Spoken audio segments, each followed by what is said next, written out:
Chers amis, soyez les bienvenus à cette série intitulée Un livre sur l'avenir. Je suis Oscar Lopez et j'ai le plaisir de partager le sujet avec vous en collaboration avec Itamar. Bonjour à tous et bienvenue. C'est un plaisir de partager une nouvelle vidéo avec vous.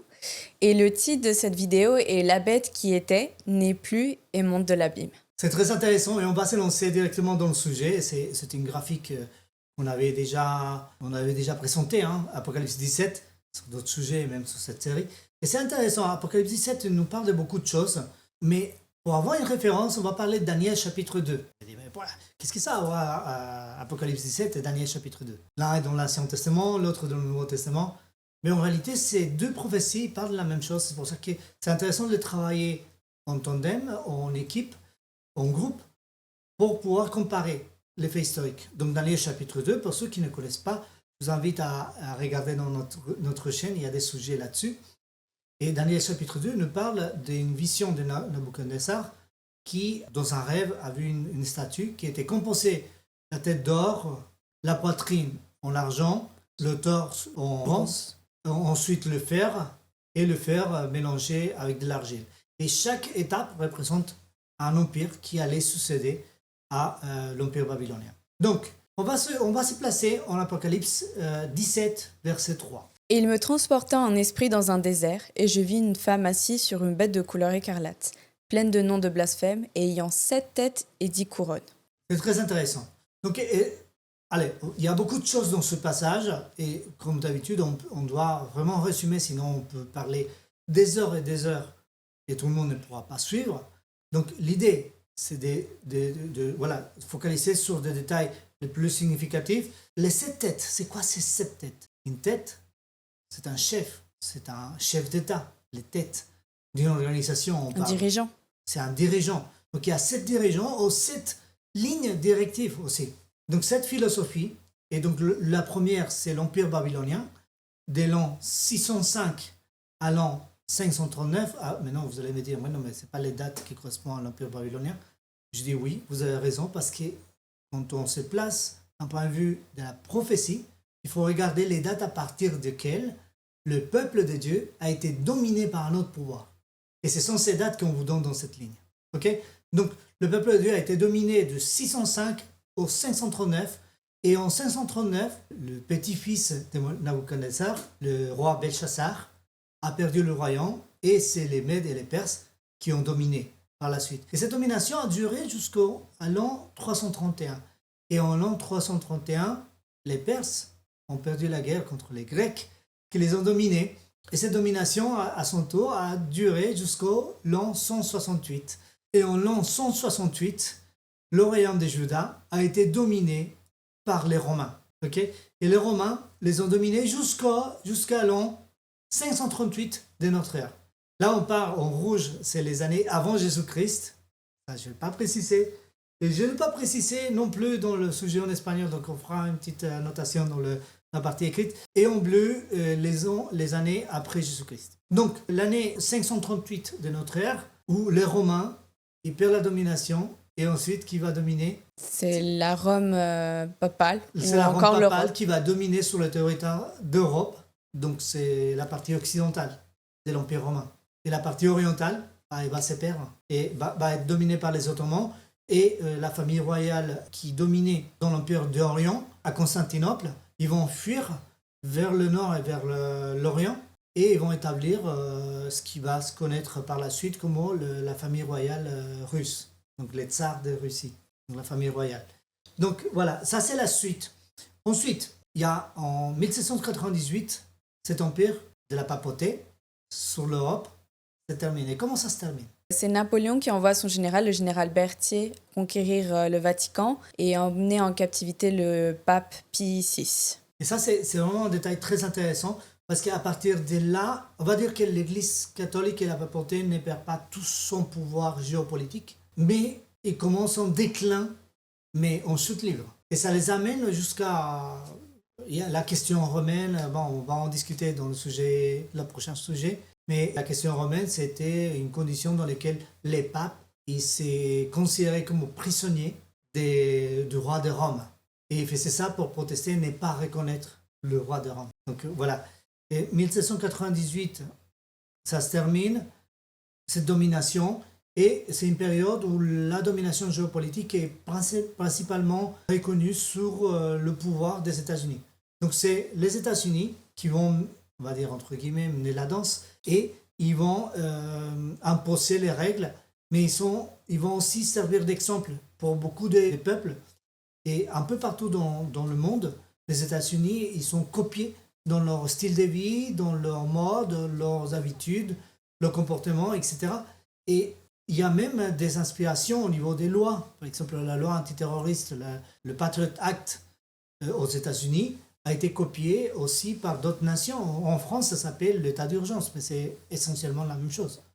Donc, ce sont des inspirations sur la façon de gouverner, sur le comportement, sur les activités économiques, sur les activités spirituelles surtout, qui vont être une influence dominante pour le monde entier. Et ça, c'est vraiment quelque chose qu'il faut étudier en détail. Et ça nous amène jusqu'à la loi de dimanche ou la marque de la bête, si on fait référence au passage biblique. Et la marque de la bête, c'est le point où les États-Unis vont être dominés complètement par un pouvoir qui va renaître, qui était mort et qui va renaître. Ça, on va l'expliquer par la suite. Et puis, il y a la domination des Nations Unies. Des Nations Unies, pourquoi? Parce que cette philosophie de pouvoir et de domination va se transmettre aux Nations Unies et va se globaliser. Et donc, ça va devenir vraiment un modèle de gouvernement mondial. Et ça nous amène aux événements finaux. C'est la fin du temps des grâces, FTG, la fin du temps des grâces, c'est-à-dire le moment où il n'y a plus de temps pour se repentir et changer. Et donc, c'est aussi l'annonce du retour de Jésus. Donc ça, c'est vraiment important. Et donc, cette dernière période, c'est la domination de la papauté. Donc, la première période, Babylone, Médée, Perse, Grèce, Rome, païenne, est connue dans la prophétie comme la dominance ou la domination du continuum. Le continuum n'étant pas un objectif dans le passage d'origine, puisque le mot sacrifice a été rajouté par les traducteurs, on comprend que le continuum, c'est la personnalité ou la présence du paganisme et la philosophie derrière le paganisme qui se transmet de l'un à l'autre. Et comment ça se transmettait de Babylone aux Perses, aux Grèces et à Rome? C'était à travers leur système de religion. Ouais. Donc, dès qu'un pays, un empire ou un pays, ou par exemple, dès que les Perses ont conquéri Babylone, ils ont emmené tous leurs dieux dans leur panthéon, et ainsi de suite. Donc, il y avait dans le panthéon, il y avait les dieux Mèdes perses et les dieux babyloniens. Et donc, quand les Grèces ont envahi les Médo-Perses, ils ont aussi absorbé leurs dieux. Et du coup, il y avait les dieux babyloniens, les dieux Mèdes perses, plus les leurs, qui étaient les dieux grecs, et ainsi de suite. Donc, il y avait tous ces systèmes de religions différents qui restaient... Qui ont continué. Oui, qui ont continué. Qui ont été continués par cette dynamique. Oui, d'où le continu. Le continu, exactement. C'est de là que ça vient. Et ce qu'il faut retenir, c'est que ça ne s'arrête pas à l'an 538. Au contraire, il y a un passage et le paganisme est revêtu de christianisme. Et bon, on a parlé longuement sur comment ça s'est fait. Et il y a la série Ce que vous ne savez pas sur le Messie, vous pouvez le trouver dans notre chaîne, et on explique aussi ce qui s'est passé en l'an 538, et on dédie même des chapitres entiers à ce sujet. Donc c'est extrêmement intéressant parce que finalement le christianisme, c'est devenu juste une robe pour le paganisme qui a continué et qui va dominer jusqu'à la fin et qui va faire opposition à tout ce qui est vérité. Et ça, c'est intéressant. Puis on a l'Apocalypse 17, verset 9, qui dit la chose suivante. C'est ici l'intelligence qui a de la sagesse. Les 7 têtes sont 7 montagnes sur lesquelles la femme est assise. C'est quoi ces 7 têtes, 7 montagnes? En prophétie, c'est quoi une montagne? C'est un royaume. Exact. C'est un royaume, c'est un royaume, c'est un pays, c'est un empire, c'est un système qui domine, c'est un système de gouvernement. Et ensuite, ces 7 têtes, ils sont où? Sur 7 montagnes. Sur les 7 montagnes. C'est-à-dire qu'elles sont les mêmes. C'est-à-dire que ces 7 têtes, c'est la façon de faire. Si quelqu'un n'est pas d'accord avec ce que je suis en train de dire, moi je vous invite à réfléchir. Quel est le système de gouvernement actuel dans la plupart des pays occidentaux? La démocratie, n'est-ce pas? D'où vient la démocratie? Des Grecs, je crois. Notre démocratie vient des Romains. Ok, notre modèle démocratique vient des Romains. Mais le modèle démocratique des Romains, il vient d'où? Vient des Grecs. Vous voyez? Il y a une transmission. Et il y a plein d'exemples de la philosophie. Aujourd'hui, en théologie, les nouveaux théologiens, ou les théologiens qui sont attachés à des religions, ils utilisent quelque chose qui s'appelle l'herméneutique. Le dieu Hermès, ça vient d'où? C'est romain. Et avant d'être romain, C'est grec. C'était c'est grec. grec. Et avant d'être grec, c'est égyptien. Tout le paganisme a une continuité. Donc, ces idées-là, ces philosophies, ces façons de faire, ils vont s'infiltrer dans la société. Ils vont remonter jusqu'à nos jours. Donc, ça remonte jusqu'à nos jours de différentes manières. Par exemple, les différentes mythologies. Aujourd'hui, les dessins animés et les films de Marvel, ils vont nous remonter des dieux de l'Antiquité. Par exemple, oui, c'est dieux, certains vikings, d'autres origines. Et là, par exemple, dans le dessin animé, on est en train de voir la mythologie des îles. Polynésie. Les Polynésies, voilà, c'est ça. Et donc, ces choses-là, ils continuent à revivre dans les traditions, dans les contes. Et je ne suis pas contre ça. Mais ce que je veux dire par là, c'est que cette philosophie continue à nous dominer. Et donc, c'est une confrontation entre la vérité biblique et ces différentes philosophies qui sont très anciennes. Donc, c'est cette montagne. Verset 10. Et le verset 10 nous donne aussi des choses très intéressantes. Ce sont aussi 7 rois, 5 sont tombés, un existe, l'autre n'est pas encore venu, et quand il sera venu, il doit rester un peu de temps. Dans le livre de l'Apocalypse, quand Jean a présenté ces passages, si on étudie avec attention le déroulé de la prophétie de l'Apocalypse, Jean il est positionné en 1798. Il est positionné après la blessure mortelle qui va guérir. Donc du coup, il dit de ces 7 rois, 5 sont tombés. Qui sont tombés? Babylone, Mède Perse, Grèce, Rome, ça en fait 4. Et le 5e, c'est l'Empire papal, qui va être tombé au moment prophétique. La prophétie se connecte avec l'histoire, où il est en train de dire cela. Donc 7 sont tombés. Le 6e, l'autre existe. Il y en a un qui existe. Qui existe à ce moment-là? Les États-Unis. Les États-Unis, pourquoi? Parce que la Constitution américaine, elle a été signée en 1796. 1796. C'est-à-dire 2 ans avant la blessure mortelle. Existait déjà. Elle est. Donc, un existe.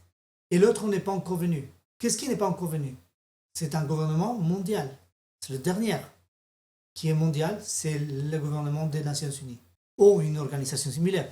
Peu importe. En tout cas, voilà, l'idée, c'est que nous sommes placés entre les 2 dernières. Vous voyez? Et l'événement qui rend possible l'existence du dernier, c'est la loi dimanche, ou, si on veut utiliser le terme marque de la bête, c'est la même chose. Et donc, il sera venu, il doit rester un peu de temps.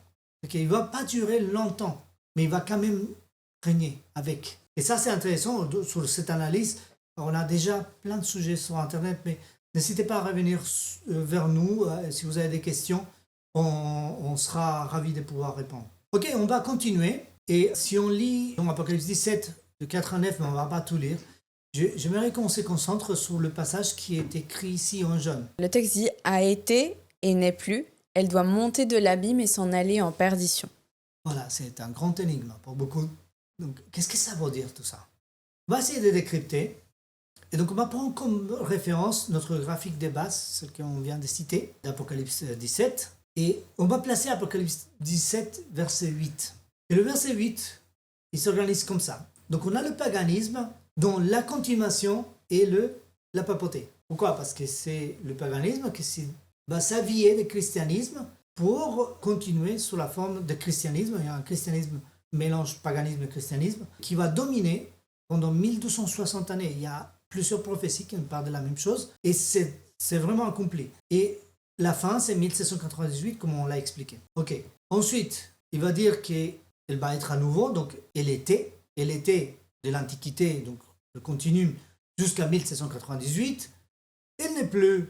À quel moment elle n'est plus? Elle n'est plus à partir de 1798. La blessure Voilà, mortelle. elle perd toute domination géopolitique, tout pouvoir. Et les papes, la question romaine, c'est que les papes s'est considérés prisonniers. Ils n'étaient pas légalement prisonniers, mais ils s'est considérés prisonniers.